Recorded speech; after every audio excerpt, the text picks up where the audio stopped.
మన సంస్కృతి మన సాంప్రదాయాలు ఎప్పటికీ మనతోనే ఉండాలి. భారతదేశపు మహా గ్రంథాలు కావ్యాల సంపూర్ణ సంకలనం. సబ్స్క్రైబ్ చేయండి. Tilak. A wide range of LED lights for indoor and outdoor use. GR Lights make India bright.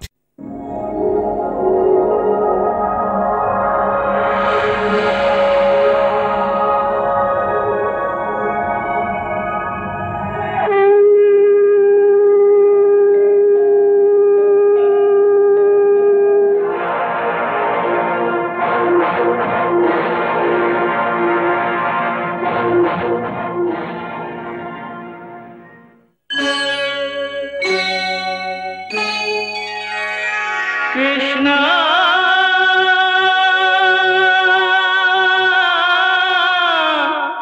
Krishna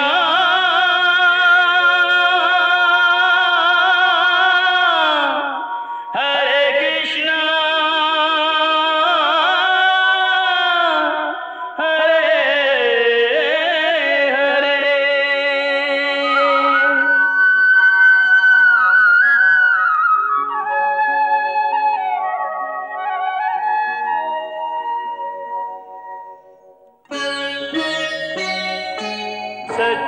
Sachchidanand रूपाय विश्वोत्पत्त्यादि Hathaway तापत्रय विनाशाय श्री कृष्णाय वयं नमः.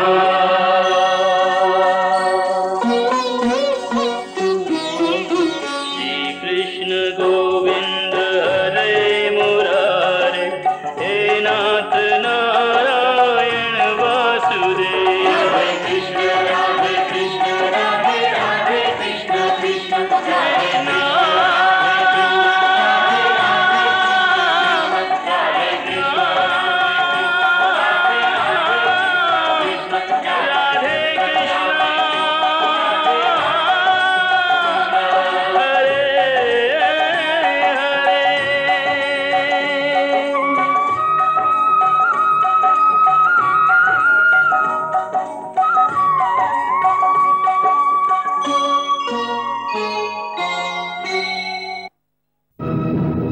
శకుని పన్నిన పన్నాగం సఫలమయ్యిందనిపిస్తోంది. వారణాసి ప్రజలు ఎంతగానో వంచిస్తున్నారు. నీవు నీతో నీ నలుగురు సోదరుల్ని తప్పక తీసుకురావాలని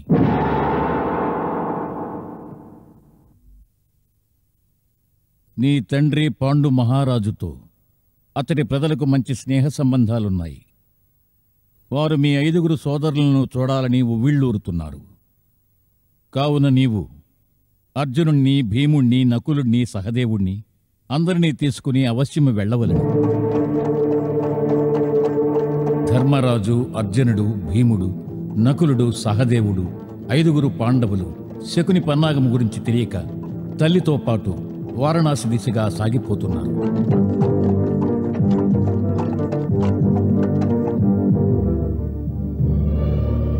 ఈ ప్రమాదము నుండి తన భక్తులను ఎలా రక్షించవలనా అని భగవాన్ శ్రీకృష్ణుడు ఆలోచన నిమగ్నుడై ఉన్నాడు. శ్రీకృష్ణ భక్తుడు విదురుడు ఆ సమయంలో పూజ చేయుచున్నాడు. అప్పుడు అతనికి ఒక రహస్య సందేశము అందినది.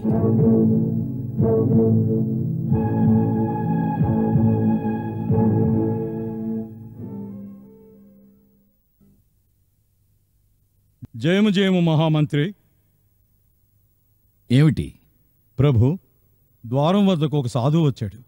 అతడు తమకు ఈ ఫలం ఇమ్మన్నాడు.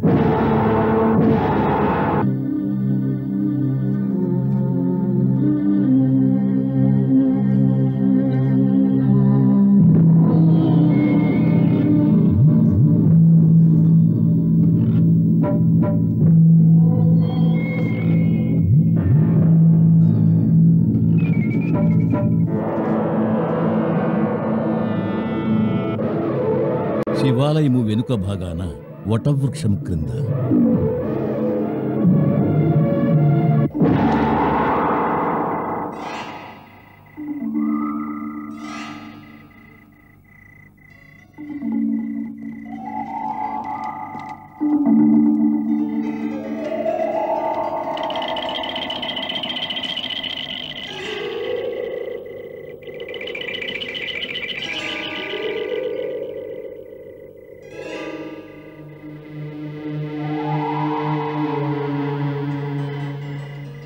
మహామంత్రి విదురుల పాదములకు సేవకుని ప్రణామములు.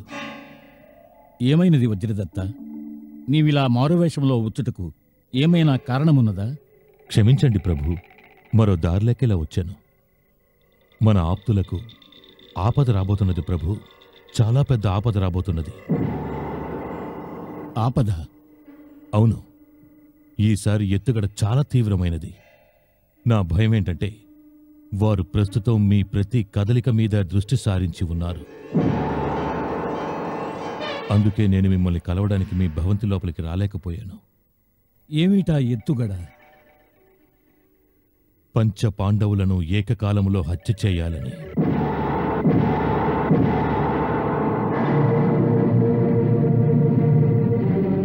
పాండవుల హత్య?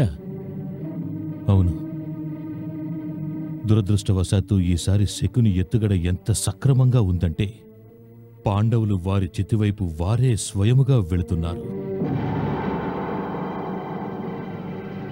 ఏమిటి నువ్వనేది? ఇది సత్యం ప్రభు.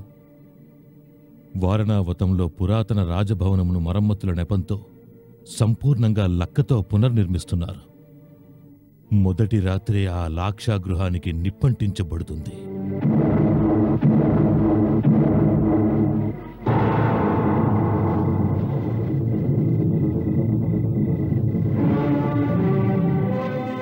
శకునికి తెలుసు, తమరు తమ తెలివైన మెరికల్లాంటి గుప్తచరులను 4 వైపులా నియమించి ఉంచారని.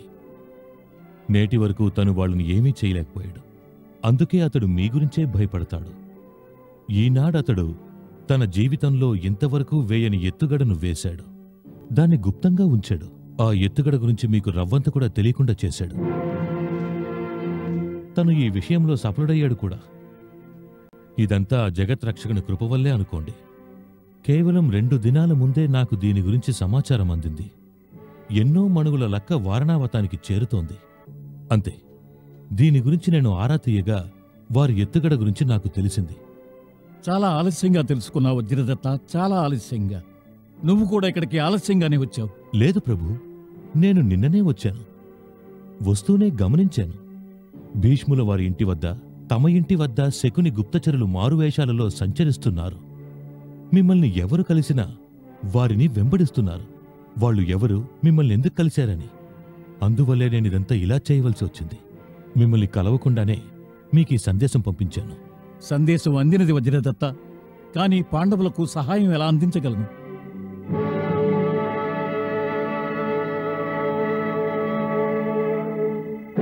నువ్వు చెప్పిన దాన్ని బట్టి చూస్తే శకుని మనుషులు తాతగారి భవనం చుట్టూ కూడా ఉండే ఉంటారు. అవును, ఈ సమయంలో వారిని సలహా అడగడానికి వెళ్లడం కూడా అంత తెలివైన పని కాదని నా ఉద్దేశం. పొరపాటున కూడా ఎట్టి పరిస్థితుల్లోనూ భీష్మ పితామహుల్ని తమరు కలవనేకూడదు. నీ అంచనా ప్రకారం యువరాజు వారి 4 తమ్ముళ్ళు వారణావతం ఎప్పుడు చేరుకుంటారు? వాళ్ళందరూ దారిలో విశ్రాంతి తీసుకుంటూ వెళుతున్నారు కాబట్టి రేపు సాయంకాలంలోపు చేరుకోవచ్చు. అంటే తక్షణం మనం శీఘ్రగాములైన గుర్రములపై బయలుదేరితే రేపు సాయంకాలానికి మనం కూడా వారితో పాటు అక్కడికి చేరుకోగలం. చేరుకోవచ్చు. సరే, అయితే నువ్వు నీకు నమ్మకస్తులైన 4 మనుషుల్ని తోడ్కొని తక్షణమే బయలుదేరు. నీతో పాటు ఒక నమ్మకస్తుడైన సొరంగ నిపుణుని కూడా తీసుకువెళ్ళు. నేను చెప్పేది జాగ్రత్తగా విను. నువ్వు పాండవుల కంటే ముందుగా అక్కడికి చేరుకుంటేనే మన ప్రయత్నం సఫలమవుతుంది. ఇంకొక మాట, నువ్వు కొండదారి గుండా రహస్యంగా అక్కడికి వెళ్ళు. ప్రధాన మార్గంలో మాత్రము వెళ్లకు. ఆ మార్గంలోనే పాండవులు వెళ్తూ ఉంటారు. నా ఉద్దేశం ప్రకారం పాండవులతో పంపించబడిన అంగరక్షకుల్లో చాలామంది దుర్యోధనుని మనుషులే అయి ఉంటారు. వారు 2 వైపులా మార్గాన్ని గమనిస్తూ ఉంటారు. అక్కడి నుంచి ఏ సమాచారాన్ని ఇక్కడికి రానివ్వరు, ఇక్కడి నుంచి ఎవరిని కూడా అక్కడికి రానివ్వరు. నువ్వు చాలా జాగ్రత్తగా వెళ్ళాలి. సరే.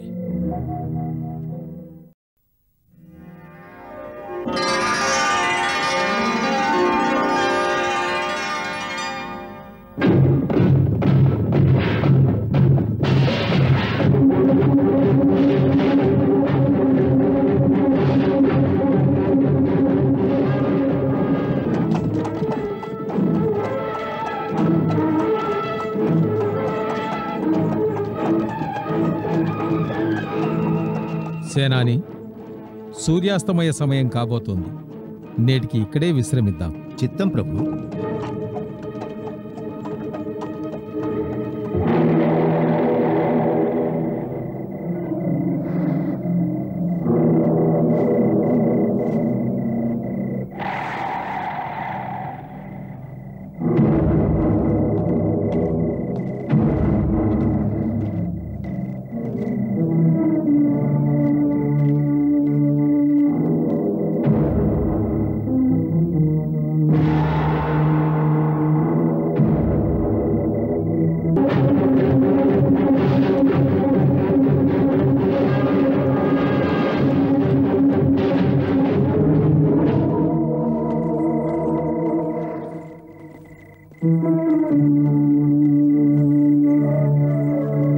ఏం ఆలోచిస్తున్నావు అర్జున? నా ఆలోచనంతా ఒక్కటే అగ్రజ. మనమంతా ఏకకాలంలో వారణావతానికి వెళ్ళడం ఎంతవరకు సమంజసమని. నాకు అర్థం కావడం లేదు. మనమేగా పెద్దనయ్యతో వెళ్ళాలని నిర్ణయించుకున్నాం. అవును, నువ్వన్నది సత్యమే. మనమే స్వయంగా వారణావతానికి వెళ్ళాలనుకున్నాం. కానీ ఏమిటి? ఏమిటంటే, మనం అడిగి వారు అనుమతి ఇచ్చినట్లయితే వేరుగా ఉండేది. కానీ జరిగినదేమిటి? ఈ ప్రస్తావన వారి వైపు నుండి వచ్చినది. మన అన్నదమ్ములం ఒక్కసారిగా వారణావతానికి వెళ్ళాలని. దీనిలో ఆలోచించడానికేముంది? ఆలోచించవలసింది ఉంది. మన ఐదుగురిని ఒకేసారి రాజధాని నుంచి పంపించడంలో ఎక్కడో ఎవరిదో ఏదో గుప్తాలోచన ఉన్నట్లుంది. దీనిలో ఏం గుప్త యోచన ఉండి ఉంటుంది? ఏదైనా ఉండొచ్చు. మనం ఒక్కసారిగా బయటకు వచ్చిన తరువాత రాజధానిలో ఏదో ఒక పన్నాగం పన్నవచ్చు. పన్నాగమా? అవును, పన్నాగం. చూడు, మహారాజుగారు ఉదారలని మన మాత వారిని ఎంతైనా పొగడవచ్చు. మన అగ్రజుని యువరాజుగా ప్రకటించినందుకు మహారాజుగారిని మనం ఎంతైనా ప్రశంసించవచ్చు. కానీ నేనందుకు ఎంత మాత్రం ఒప్పుకోను. వారు చాలా ఉదారంతో ఈ కార్యం చేశారని. భీష్మాచార్యులు, గురు ద్రోణాచార్యుల ఒత్తిడి వల్లనే వారి విధంగా ప్రకటించి ఉండవచ్చు. వారికి వారి పుత్రుల పట్ల ఎంతటి వ్యామోహం ఉన్నదో లోకంలో అందరికీ విదితమే. వారి కొరకు ఎంతటి ఉచితానుచిత కార్యమైనా చేస్తారని. అందుకే ఆలోచిస్తున్నాను, వారే స్వయంగా మన ఐదుగురిని ఒకేసారి వారణావతం వెళ్లమనడంలో కుటిలుడైన గాంధారపుత్రుడు శకుని, దుర్యోధనుడు, కర్ణుడి హస్తముందేమోనని. వారు మహారాజు గారిని ఏదైనా తప్పుదారి పట్టించి ఉండవచ్చుగా. వారణావతంలోని ప్రజానికము పంచపాండవులను చూడాలనుకుంటున్నారని, అందుకే వారు ఐదుగురిని అక్కడికి పంపమని.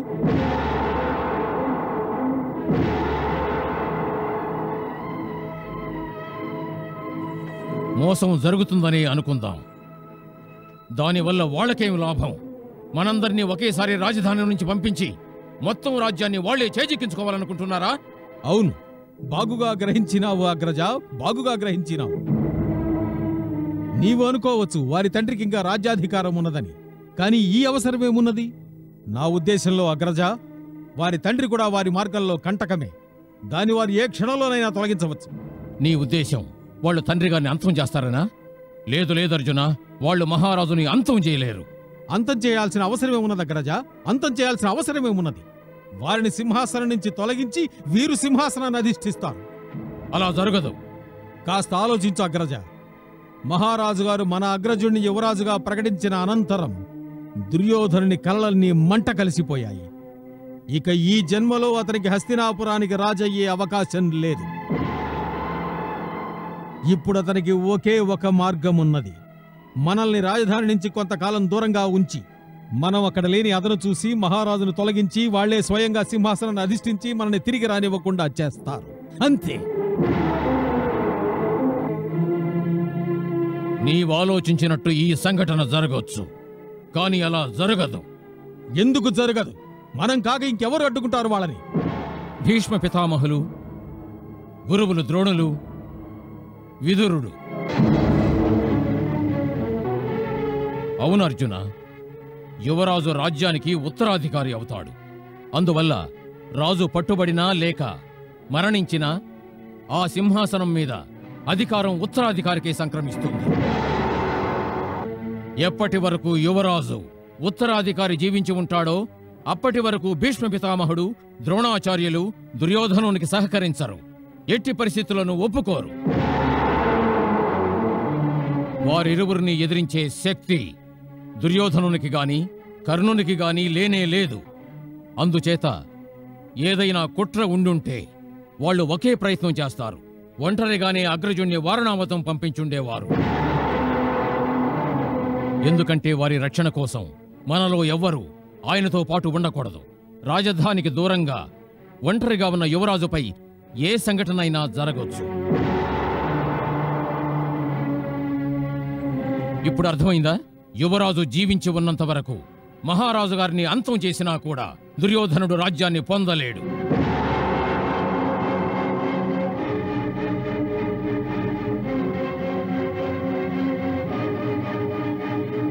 యువరాజు ప్రాణాలతో ఉన్నంత వరకు. అగ్రజ, ఈ మాట చెప్పి నీవు నా కళ్ళు తెరిపించావు. ఇక మనం యువరాజు జీవితం గురించే ప్రతి క్షణం ఆలోచించాలి. అందుకే ఇప్పుడు మనం ఒక ప్రతిజ్ఞ చెయ్యాలి. ఎప్పుడైనా ఎక్కడైనా మనం మన అన్నగారి వెంటే ఉండాలి. వారిని రక్షించుకోవాల్సిన బాధ్యత అన్నిటి నుండి మన ఇరువురిది. అవశ్యం.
ఇది నకులుని కక్ష్య.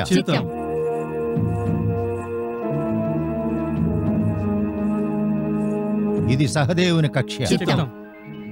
ఇందులో అర్జునుడు.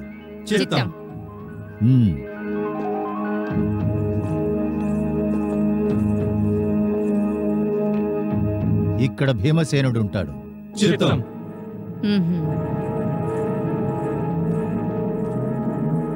ధర్మరాజు ఉండిపోయే ఈ కక్షను ప్రత్యేకంగా అలంకరించాలి. అలాగే. వారు యువరాజు. ఇచ్చటి అలంకారము విశేషముగా ఉండవలెను. చిత్తం.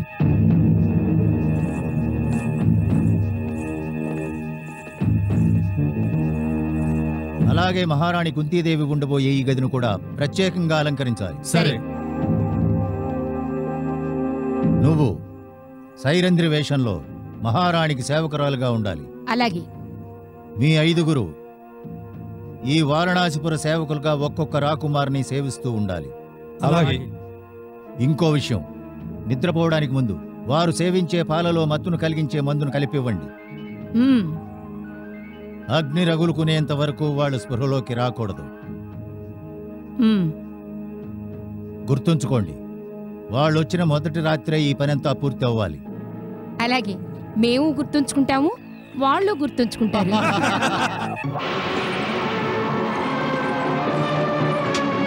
మామా, ఒకవేళ విదురునికి మన పన్నాగం గురించి తెలిస్తే ఏమవుతుంది?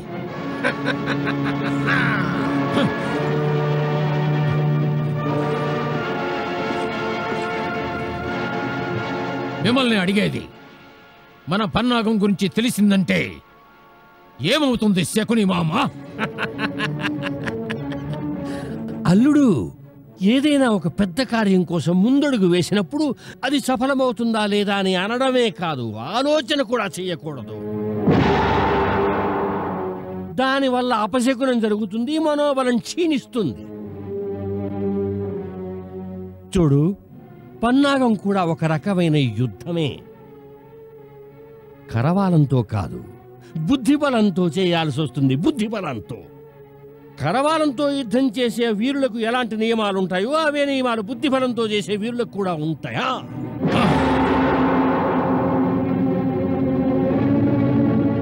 విజయమో వీరస్వర్గమో మూడో మార్గమే ఉండదు అల్లుడు, మూడో మార్గమే ఉండదు. అందుకే భయంతో కానీ మరో కారణం చేత కానీ సగం యుద్ధం నుంచి పారిపోవడం పిరికి వాళ్ల పని, వీరోచితం కాదు.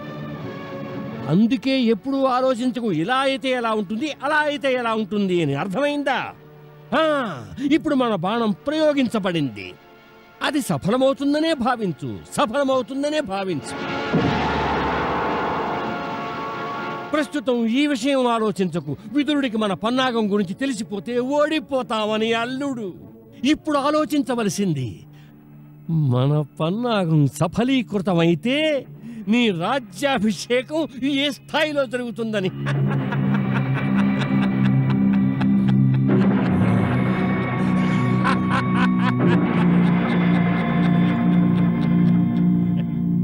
అంతేకాదు, ఈ రాజభవనం అలంకరణ ఎలా ఉంటుందో, నగరంలో దీపాలంకరణ ఎలా ఉంటుందో దాని గురించి ఆలోచించు. ఓడిపోవడం గురించి ఆలోచించకు, ఓడిపోవడం గురించి ఆలోచించకు.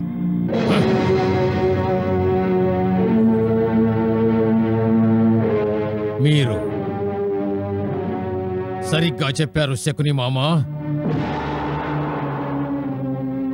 ఒకసారి యుద్ధం ప్రారంభించిన తరువాత యోధుడు తన మనస్సులో ఏ విధమైన సందేహానికి స్థానం ఇవ్వకూడదు.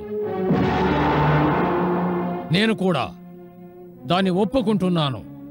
కానీ ఏ యోధుడైతే యుద్ధభూమిలో తన శత్రువు వ్యూహాన్ని తెలుసుకోకుండా యుద్ధం చేస్తాడో అతడు మోసపోవచ్చు. అందువల్ల ప్రతి యోధుడు ఎల్లప్పుడూ యుద్ధరంగంలో తన శత్రువు ప్రతి కదలిక మీద నిశిత దృష్టి సారించాలి. తన ప్రతి అడుగును శత్రు వ్యూహాన్ని బట్టి మార్చుకుంటూ ఉండాలి.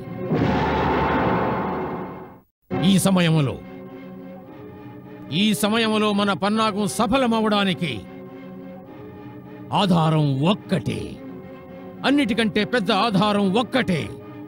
అగ్ని రగులుకునే ముందు మనం వేసిన ఎత్తుగడ గురించి మన శత్రువులకు తెలియకూడదు. అయినప్పటికీ మనం మరో రకంగా కూడా సిద్ధంగా ఉండాలి. ఒకవేళ మన శత్రువులకు మన ఎత్తుగడ గురించి తెలిసిందంటే దానికి ప్రతిగా మన మరో వ్యూహం ఏమిటో అది నిశ్చయించుకోవాలి. మనిద్దరి మధ్య ఇదే తేడా అల్లుడు, ఇదే తేడా. నీ మనసులో చిన్న సందేహానికి తావు ఇప్పటికీ ఉన్నది. శత్రువులకు మన ఎత్తుగడ గురించి తెలిసిపోతే ఎలా? అల్లుడు, నా మనసులో కేవలం ఒకే ఒక నిశ్చయం ఉన్నది. శత్రువులకు ఈ ఎత్తుగడ గురించి ఎప్పటికీ తెలియదు, ఎప్పటికీ తెలియదు. శకుని మామ, మీరు మర్చిపోతున్నారు. విదురుని గుప్తచరులు ఎత్తుకు పై ఎత్తు వేయడంలో తక్కువ వారేం కాదు. మరి నా ఎత్తుగడ అంతకంటే చాలా గొప్పది అల్లుడు, చాలా గొప్పది. ఇది మీ భావన శకుని మామ, మీ భావన. మీ ఆశలు నెరవేరుతాయన్న కోరికతో మీరున్నారు. ఎప్పటి వరకు నీవు వేసిన ఎత్తుగడ అమలు కాకుండా పోతుందో అప్పటి వరకు అది సాకారమైందని అనుకోకూడదు శకుని మామ, అనుకోకూడదు. ఇదే రాజనీతి యొక్క మొదటి పాఠం, మొట్టమొదటి పాఠం. ఇది నా భావన కాదు గాంధారీ పుత్ర, భావన కాదు. ఇదే సత్యం, ఇదే పరమ సత్యం. పరమ సత్యమా?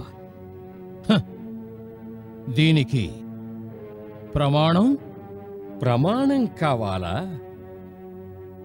దీనికి ప్రమాణం అడుగడుగునా నాకు అందేటువంటి సూచనలే. ఏ సమయంలో ఎవరు ఎక్కడున్నారు, ఏం చేస్తున్నారని. శకుని ఎప్పుడు వృధాగా పాచికలు వెయ్యడు. నువ్వేమనుకుంటున్నావు? ఇంత పెద్ద ఎత్తుగడ వేసి మౌనంగా రాజభవనంలో నేను విశ్రాంతి తీసుకుంటున్నాననుకుంటున్నావా? లేదు అల్లుడు, లేదు. నా గుప్తచరులు భీష్మ పితామహుడు, ద్రోణాచార్యుడు, కృపాచార్యుడు, మహామంత్రి విదురుడు వాళ్ళ భవనాల చింత 4 వైపులా సంచరిస్తూనే ఉంటారు. ఎవరక్కడికి వస్తున్నారో, ఎవరక్కడి నుంచి వెళ్తున్నారో, ఎక్కడికి వెళ్తున్నారో దాని మీద ప్రతి క్షణం నిఘా ఉంచారు, ప్రతి క్షణం. ఒకవేళ విదురునికి ఈ విషయం తెలిసి ఉంటే తన ప్రియ పంచ పాండవులు తమ వినాశనానికి దగ్గరవుతున్నారని, అతి చేరువవుతున్నారని తను తన భవనంలో ప్రశాంతంగా విశ్రాంతి తీసుకుంటూ ఉంటాడా? లేదు. నీకో విషయం తెలుసా? నేనిచ్చిన అంతిమ సూచన ప్రకారం ఆ మూర్ఖుడు తన భవనంలోని పూజా మందిరంలో కూర్చొని భగవంతుని భజన చేస్తున్నాడు. భజన.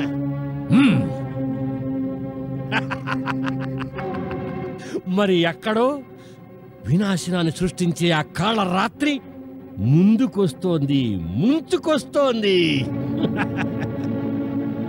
ఆ రాత్రి అక్కడ భీకరాగ్ని ప్రజ్వలిస్తుంది, భీకరాగ్ని.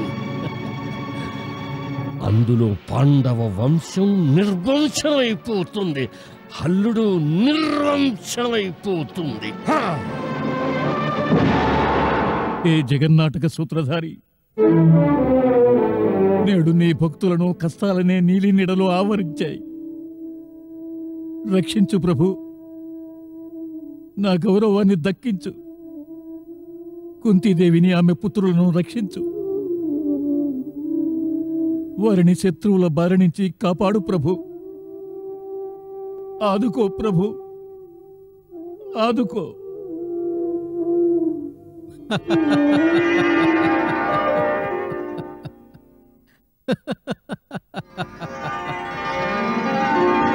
ఏమైంది? ఎందుకు నవ్వుతున్నావు?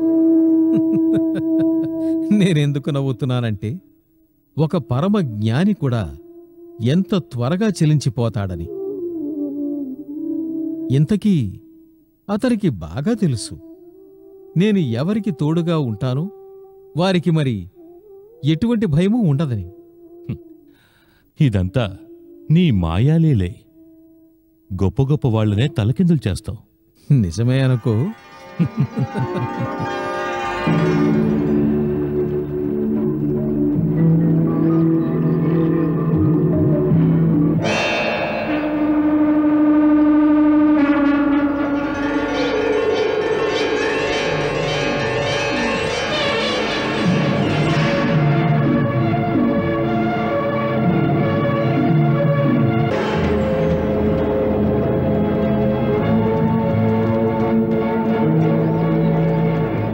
ఈ సొరంగం ఇక్కడి నుంచి లాక్షగృహం వరకు కావాలి.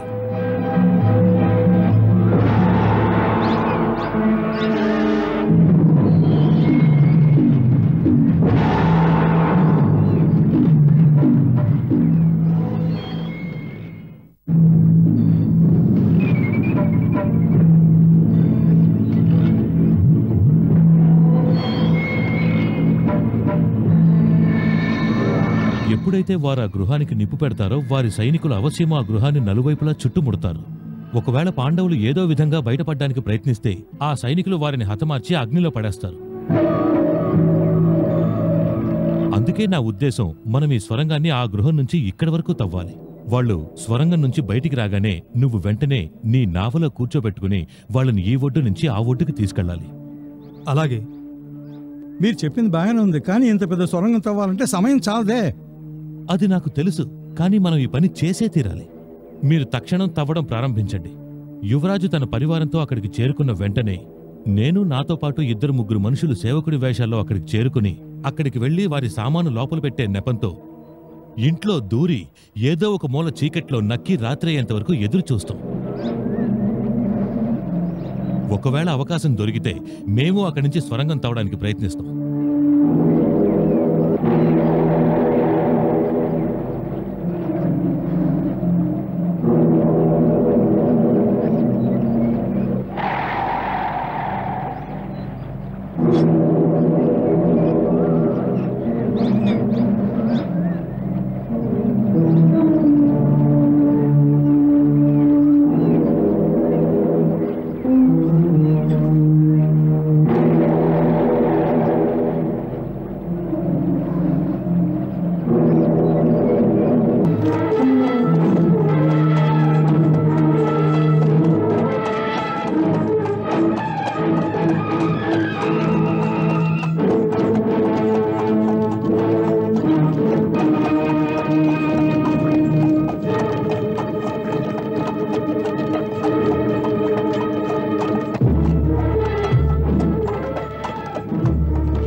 యువరాజా, ఇది తమ గది. ఈ సేవకుడు తమ సేవలో నిరంతరం మీతోటే ఉంటాడు.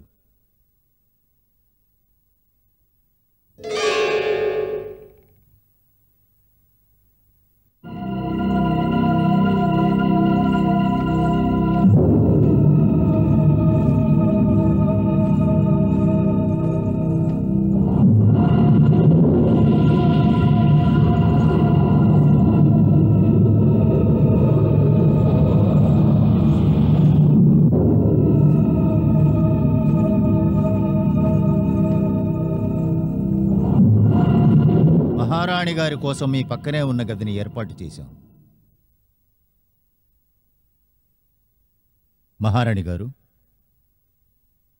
ఈ ప్రత్యేక దాసి సైరంధ్రిగా మీకు సేవలు చేస్తూ మీతోటే ఉంటుంది.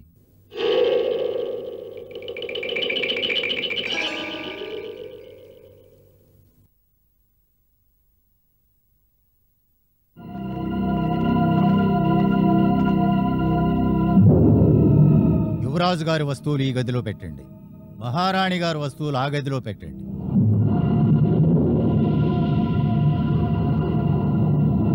దయచేయండి మహారాణి.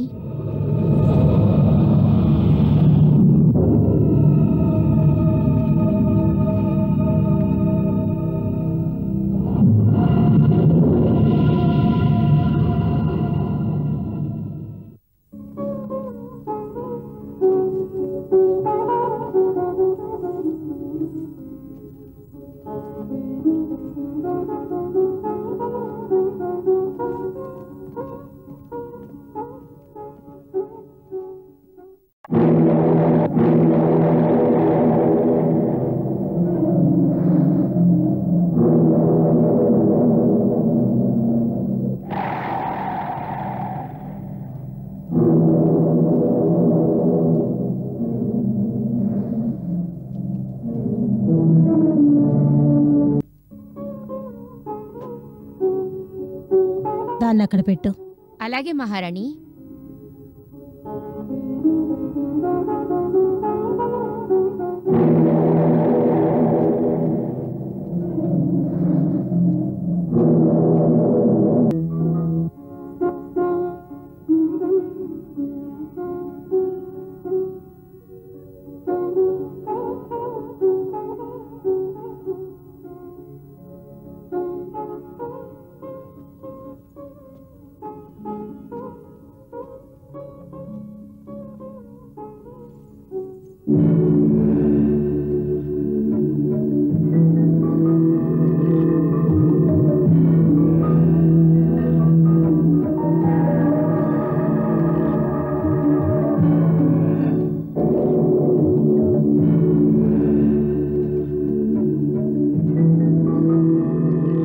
నేటి మా కార్యక్రమాన్ని ఎలా నిశ్చయించారు?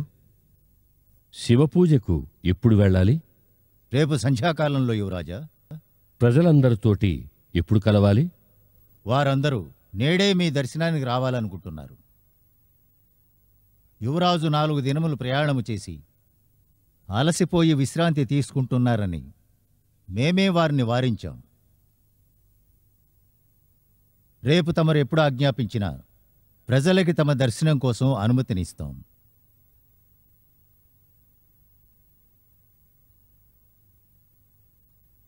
ప్రాతకాల సంధ్యావందనం పూర్తయ్యాక మా కోసం ఎవరు వచ్చినా వారిని మేము స్వాగతిస్తాం. మరొక్క మాట, సావధానులే వినండి. చిన్నవారు గాని పెద్దవారు కాని, నగర శ్రేష్ఠులు గాని సాధారణ సేవకులు గాని ఎవరికీ మమ్మల్ని చూడటానికి ఎటువంటి ఆటంకమూ కలుగురాదు. రాజభవన ద్వారములు ఎల్లప్పుడూ తెరిచే ఉంచాలి.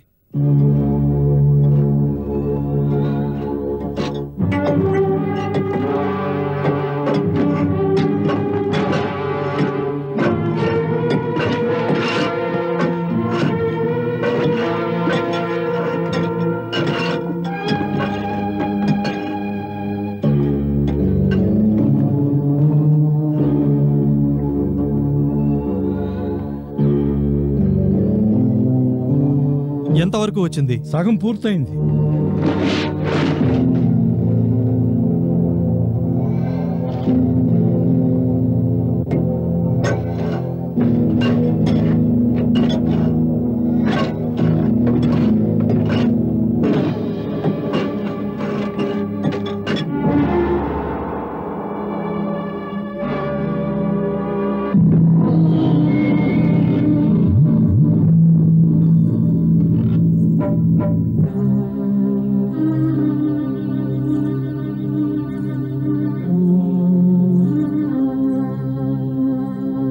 వెళ్ళు సైరంధ్రి, ఇక నీవు కూడా విశ్రాంతి తీసుకో. అలాగే మహారాణి.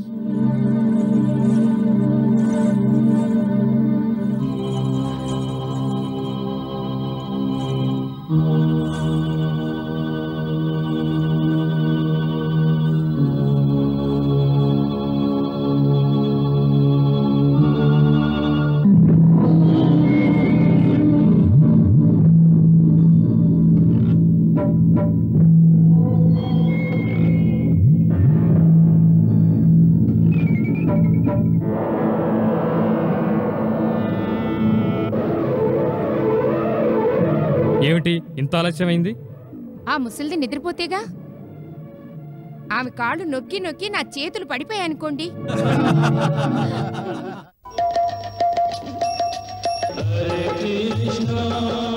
హరే కృష్ణ కృష్ణ కృష్ణ హరే హరే శ్రీ కృష్ణ చరితం గుణానువాదం తత్ప్రేరణా అహం కరోమి మమ భావగీతం హృదయస్య ప్రీతం త్వత్పద్మపాదే సమర్పయామి. హరే రామ రామ రామ హరే హరే హరే కృష్ణ కృష్ణ కృష్ణ హరే కృష్ణ